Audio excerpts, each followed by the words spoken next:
Hello students, कैसे हैं आप? उम्मीद करता हूं अच्छे होंगे। स्वागत है आपका एक बार फिर से हमारे यूट्यूब चैनल मुकेश कश्यप में। जैसा कि आप जानते हैं कि फिजिक्स में क्लास 11th का चैप्टर 3 चल रहा है, जिसका आज मैं पार्ट 4 डाल रहा हूं और पार्ट का नाम है सरल रेखा में गति। तो चलो शुरू करते हैं। जो बच्चा आज नया है इस चैनल पर, वो इस पूरी सीरीज की पहले से आप पार्ट 1 से देख सकते हैं, ठीक है।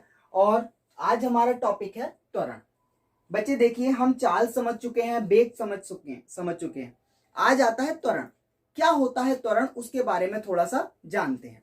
जैसा कि हम पहले डेफिनेशन लिख लेते हैं इसकी। त्वरण की डेफिनेशन क्या होती है? वेग परिवर्तन की दर को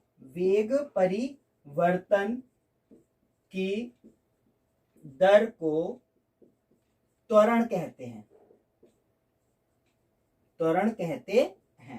ठीक है। एक तो डेफिनेशन हमारी सीधी सी आती है कि वेग परिवर्तन की दर जो होती है वो क्या कहलाई जाती है? त्वरण कहलाई जाती है।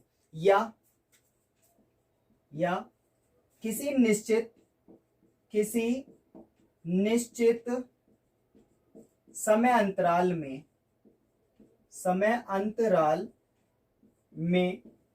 किसी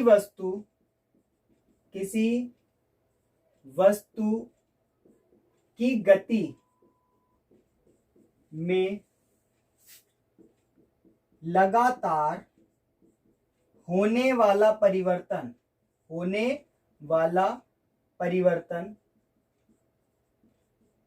उस वस्तु का त्वरण कहलाता है।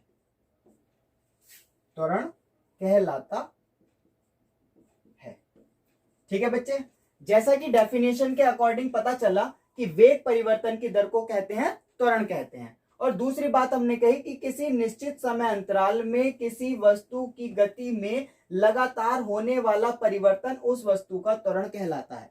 तो बच्चे समझ लेते हैं त्वरण किस किस तरीके से होता है। कि अगर हमने सपोज कोई वस्तु है या कोई मोटरसाइकिल है, कोई कार है, उसको अगर स्पीड दी है हमने, तो वो लगातार एक स्पीड में बनी नहीं रहती है। कभी उसमें कमी होती है, कभी उसके अंदर वृद्धि होती है। तो जिस दर से वो बढ़ रहा है या जिस दर से वो घट रहा है, उसी को हम बोलते हैं त्वरण। जो रीजन होता है गति को बढ़ाने का और जो रीजन है गति को घटाने का, वही हमारा क्या त्वरण कहलाता है। ठीक है। जैसा कि हम समझ पा रहे हैं कि त्वरण जो होता है, त्वरण होता है हमारा।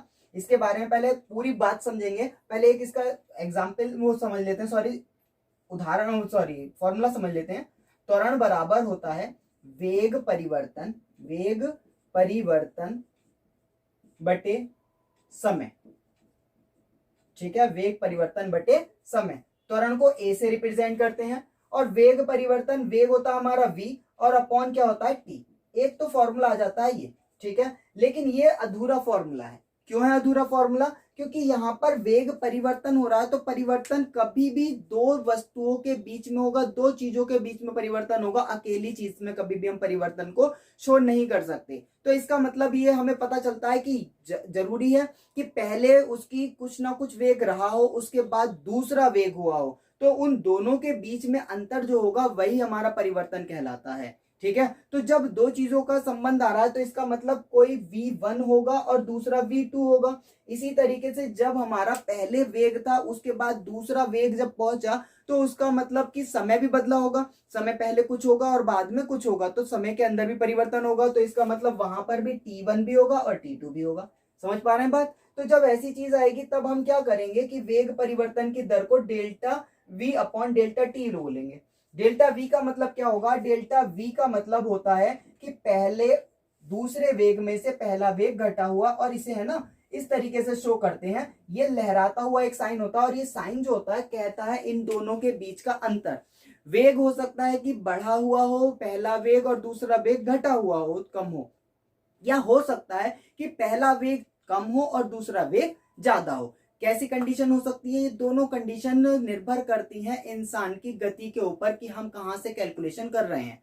सपोज हम किसी बंद गाड़ी को अगर स्टार्ट कर रहे हैं, तो हमारी गति वहां पर 0 थी। उसके बाद हमने जब उसमें स्पीड देनी चालू की, तो उसकी गति लगातार बढ़ रही है, तो हमारा जो उसमें परिवर्तन होगा वो कम से ज्यादा की तरफ होगा।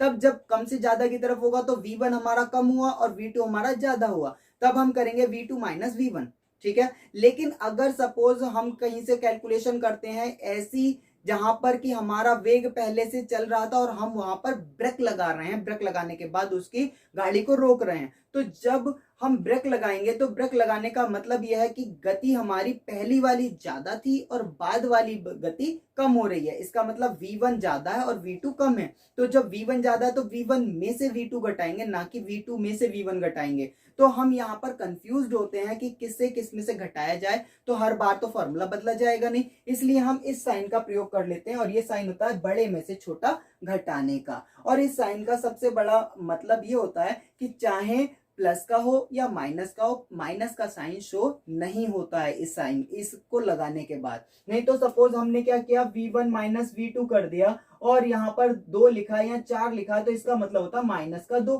ठीक। लेकिन अगर इसकी जगह सपोज ये साइन लगा हुआ है तो इसका मतलब होता है कि ये 2 तो आया है लेकिन माइनस का नहीं आएगा, ये प्लस का आएगा, बड़े में से छोटा घटाना है, ठीक है, क्लियर। तो उसी तरीके से अब हमें आता है टी का मतलब, तो t1 माइनस t2 ही लिखते हैं। ये यहाँ पर ये वाला साइन नहीं लगाएंगे, क्यों नहीं लगाएंगे, अब बात आती है कि यहाँ पर क्यों नहीं लगाया। यहाँ इसलिए नहीं लगाया क्योंकि समय हमेशा बढ़ता है। सपोज हमने पहले जहां काउंट किया था 5 सेकंड पर हमने काउंट किया, तो आगे अगर हमारी जो स्पीड है चाहे कम हो या ज्यादा हो, 5 सेकंड से ज्यादा ही होगा वो समय। हम 6 सेकंड पर देख सकते हैं, 10 सेकंड पर देख सकते हैं, 20 सेकंड पर देख सकते हैं। ऐसा नहीं है कि 5 सेकंड के बाद हम 3 सेकंड पर उसे वेग देखेंगे। समझ पा रहे हैं? तो टाइम जो है, टाइम लगातार आगे बढ़ता चला जाता है, इसलिए यहां पर t2 माइनस t1 ही करेंगे, ठीक। तो अब यहां से हमें ये तो क्लियर हो गया कि a बराबर होता है delta v upon delta t,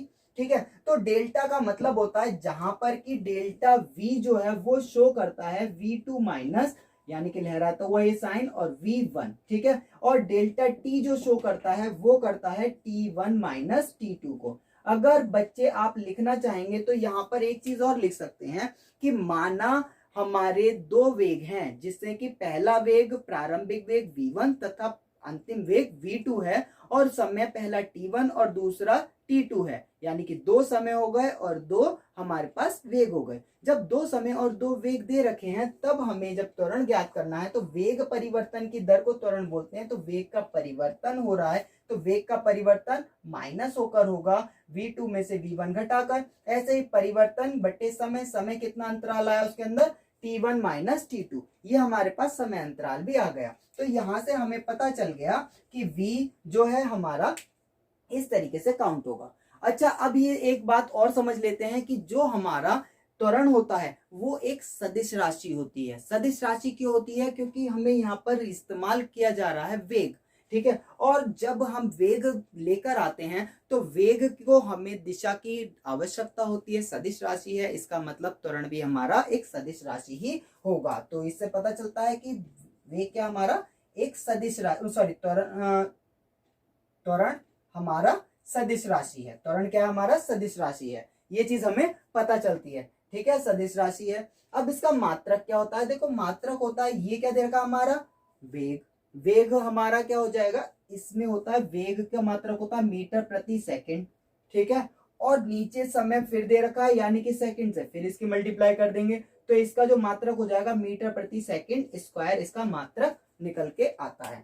तो हमने इससे पता चला कि त्वरण जो है, त्वरण एक सदिश राशि है जिसका मात्रक होता है मीटर प्रति सेकंड स्क्वायर। और इसकी अगर बीमा की बात करें तो बीमा हो जाएगी, ऊपर क्या दे रखा है, ऊपर हमें मीटर दे रखा है, यानी कि मीटर का मतलब लंबाई दे रखी है, लंबाई को L से डिनोट करते हैं, समय होता है हमारा T से डिनोट कर देंगे, पावर कितनी है 2, तो जब इसे ऊपर लेकर आएंगे तो क्या हो जाएगा LT माइनस 2, क्या हो जाएगी इसकी बीमा LT माइनस 2। तो हमें यहाँ से त्वरण के बारे में इतनी जानकारियां प्राप्त हो गई, ठीक है। अब इतनी जानकारियां प्राप्त होने के बाद इस त्वरण को अभी हमें और एक्सप्लेन करना है सही से। ये तो चली हमारी डेफिनेशन के थ्रू और ऐसी चीजें जो आपको पता होनी चाहिए। अब इसके बाद हम करते हैं इसके बारे में बात की त्वरण जो होता है धनात्मक भी हो सकता है, ऋणात्मक भी हो सकता है, और त्वरण हमारा 0 भी हो सकता है। कैसे कैसे होगा वो चीज हम समझ लेते हैं। यानी कि अगर पता चलता है कहीं पर तुम्हारा ऑप्शन आ जाता है कि बताइए त्वरण धनात्मक होगा, ऋणात्मक होगा या फिर क्या होगा, शून्य होगा, तो वो चीज हम बताते हैं किस तरीके से क्या होगा। देखिए बच्चे कि त्वरण हमारा धनात्मक हो सकता है। कैसे हो सकता है धनात्मक? धनात्मक इस प्रकार हो सकता है यदि हम पहले कम वेग से और वेग को बढ़ा रहे हैं तो वेग परिवर्तन की दर को त्वरण बोलते हैं। यानी कि वेग परिवर्तित हो रहा है। उसने परिभाषा ने ये नहीं कहा वेग हमेशा कम की तरफ परिवर्तित होगा, वेग कम से ज्यादा की तरफ भी परिवर्तित हो सकता है और कम से ज्यादा से कम की तरफ भी परिवर्तित हो सकता है। तो वेग के परिवर्तन पर डिपेंड करता है कि वो परिवर्तन बढ़ रहा है या घट रहा है। ठीक है, तो परिवर्तन अगर हमें बढ़ता हुआ नजर आएगा, स्पीड बढ़ती हुई नजर आएगी, तब वहां पर त्वरण जो होगा धनात्मक होगा। समझ में आई बात कि जहां पर हमें वेग को बढ़ता हुआ दिखाई दे रहा है वहां पर परिवर्तन त्वरण क्या होगा, धनात्मक होगा। क्लियर। उसके बाद ऋणात्मक कहां होगा? ऋणात्मक होगा उस जगह पर जहां पर मंदन दे रखा होगा, या फिर इसे मंदन शब्द यूज करते हैं। क्या यूज करते हैं? मंदन। मंदन यानी कि जहां ब्रेक लग रहा होगा, जहां पर स्पीड को कम किया जा रहा होगा, ज्यादा स्पीड से कम स्पीड की तरफ अगर चल रही है कोई चीज, अपनी गति को कम कर रही है, तो वहां पर त्वरण क्या होगा, ऋणात्मक होगा। और उसे माइनस के साइन से भी शो करते हैं, माइनस का ए यूज कर लेंगे। क्लियर, आगे बात समझे। यानी कि हमें पता चला कि धनात्मक भी है, ऋणात्मक भी है, और एक जगह आकर त्वरण शून्य भी हो जाता है। अब शून्य कहाँ होता है? यदि कोई ऐसी स्पीड में चल रही है वस्तु जहां पर कि उसकी स्पीड लगातार बनी हुई है, जो बोली जाती है एक समान गति। जो हमने बताया था, एक समान गति बताई थी, एक समान चाल बताई थी। तो एक समान गति अगर बनी हुई है तो उस जगह पर त्वरण ना तो कम करवा रहा है गति को और ना ही त्वरण उस गति को बढ़ा पा रहा है। यानी कि उस जगह पर त्वरण का कोई भी रोल नहीं होता। जब त्वरण का कोई रोल नहीं है तो त्वरण वहां पर क्या हो जाएगा, जीरो। समझ पा रहे हैं? तो हमने यहां से सीखा कि त्वरण शून्य भी होता है, त्वरण धनात्मक भी होता है, त्वरण ऋणात्मक भी होता है। ठीक है, अब हमने बात कर लेते हैं इसके बारे में, त्वरण के बारे में। अगर हमें त्वरण दे रखा है वेग के रूप में, तब तो मात्रक हम जो हमारा फॉर्मूला था वो क्या था, ए बराबर delta S delta we upon delta T. ठीक है, ये था हमारा फॉर्मूला। ये एक फॉर्मूला आ गया। इस डेल्टा शब्द को हम इस छोटा होता है, इसका मतलब क्या होता है, छोटा। सूक्ष्म रूप में देखना चाहेंगे तो इसे D V upon D T भी लिख लेते हैं। एक फॉर्मूला हो जाता है ये। क्लियर। अब आती है बात कि अगर ये जो त्वरण है, त्वरण अगर हमें विस्थापन पर दिखाई देने लगे, किस पर दिखाई देने लगे, विस्थापन के साथ। ये तो वेग के साथ है, अगर वेग के साथ काउंट करेंगे तो v आ जाएगा। लेकिन अगर विस्थापन के साथ आने लगे तो हम यूज करते हैं a बराबर D x upon D T. क्या यूज करेंगे, D x upon D T. Clear. एक फॉर्मूला हो जाता है ये कब होगा, जब हमें विस्थापन दे रखा होगा। ठीक है, पिछली वीडियो में हम समझा चुके हैं विस्थापन में और दूरी में क्या अंतर होता है, वो सब चीजें आपको समझ में आ चुकी हैं। तो अगर विस्थापन दे रखा है तो हमें क्या यूज करना होगा, ये वैल्यू। क्लियर। अब हम इसका अगर करना चाहें रूप ऐसा जिसके अंदर हम समाकलन रूप बोलते हैं, अगर इसको हम समाकलित करना चाहें तब कैसे करेंगे, तब हमारे पास फॉर्मूला जो निकल के आएगा वो होगा a d2x upon D T square. ये इसका फॉर्मूला हो जाएगा जब हम इसका क्या करेंगे, अवकलन करेंगे। ठीक है, तो हमें ये देख लें, ये देख लें, ये देख लें और ये देख लें। और एक फॉर्मूला होता है हमारे पास इसका a बराबर v2 minus v1 upon t2 minus t1। ठीक है, एक फॉर्मूला यहां से बन जाता है और एक फॉर्मूला ये बना हुआ दिखाई दे ही रहा है। तो ये टोटल हमारे क्या हो जाते हैं, त्वरण के बारे में आपको जानकारी देते हैं। ठीक है, अब ये त्वरण जो है, त्वरण को समझने के बाद हमें इसके बाद पता होना चाहिए कि त्वरण की और कोई भी कंडीशन होती है क्या, वो बताते हैं। त्वरण की एक कंडीशन और होती है जिसको बोलते हैं एक समान त्वरण। क्या बोलेंगे? एक समान त्वरण। देखिए बच्चे, क्या होता है एक समान त्वरण? जब किसी वस्तु पर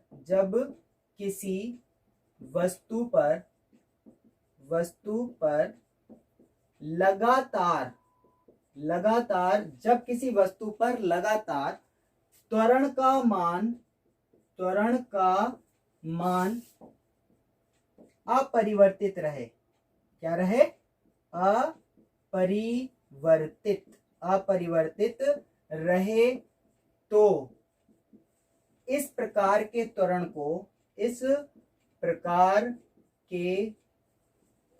को एक समान त्वरण कहते हैं।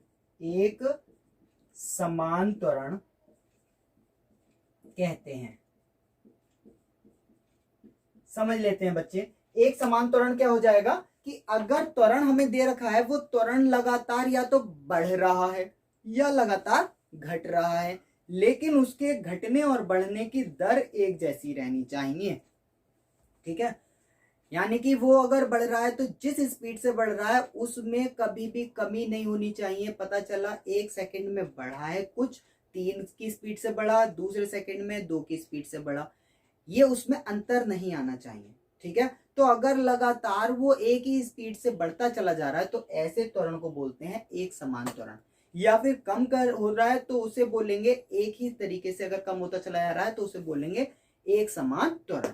ठीक है, तो होप सो आपको ये सब कुछ समझ में आ चुका होगा त्वरण के बारे में। और कोई अगर डाउट रह गया है तो वो मुझे कमेंट्स में जरूर बताइए। और आज आपको एक मैं सवाल दे रहा हूं कि त्वरण का फॉर्मूला मैंने जो बताया है वो कितने फॉर्मूले बताए हैं, कितनी अवस्थाओं में बताए हैं, वो चीज आपको बतानी है। जैसे कि मैंने जिक्र करा था वेग का, विस्थापन का, और कितनी तरीके से मैंने फॉर्मूलों को बताया, वो कमेंट में मुझे जवाब बताइए। जिस बच्चे का जवाब मेरे को कमेंट में मिलेगा उसका मैं अगली वीडियो में नाम बोलूंगा और आप लोगों को कुछ ना कुछ प्रोत्साहित मिलेगा ही इस चीज से। ठीक है, तो तब तक के लिए गुड लक, मिलते हैं नेक्स्ट वीडियो में। Thank you. ये चैप्टर यहाँ खत्म हो चुका है। नेक्स्ट वीडियो के अंदर मैं आपको न्यूमेरिकल पोर्शन बताऊंगा, तो अगली वीडियो जरूर देखना। अगली वीडियो में आपको न्यूमेरिकल ही मिलेंगे। Thank you.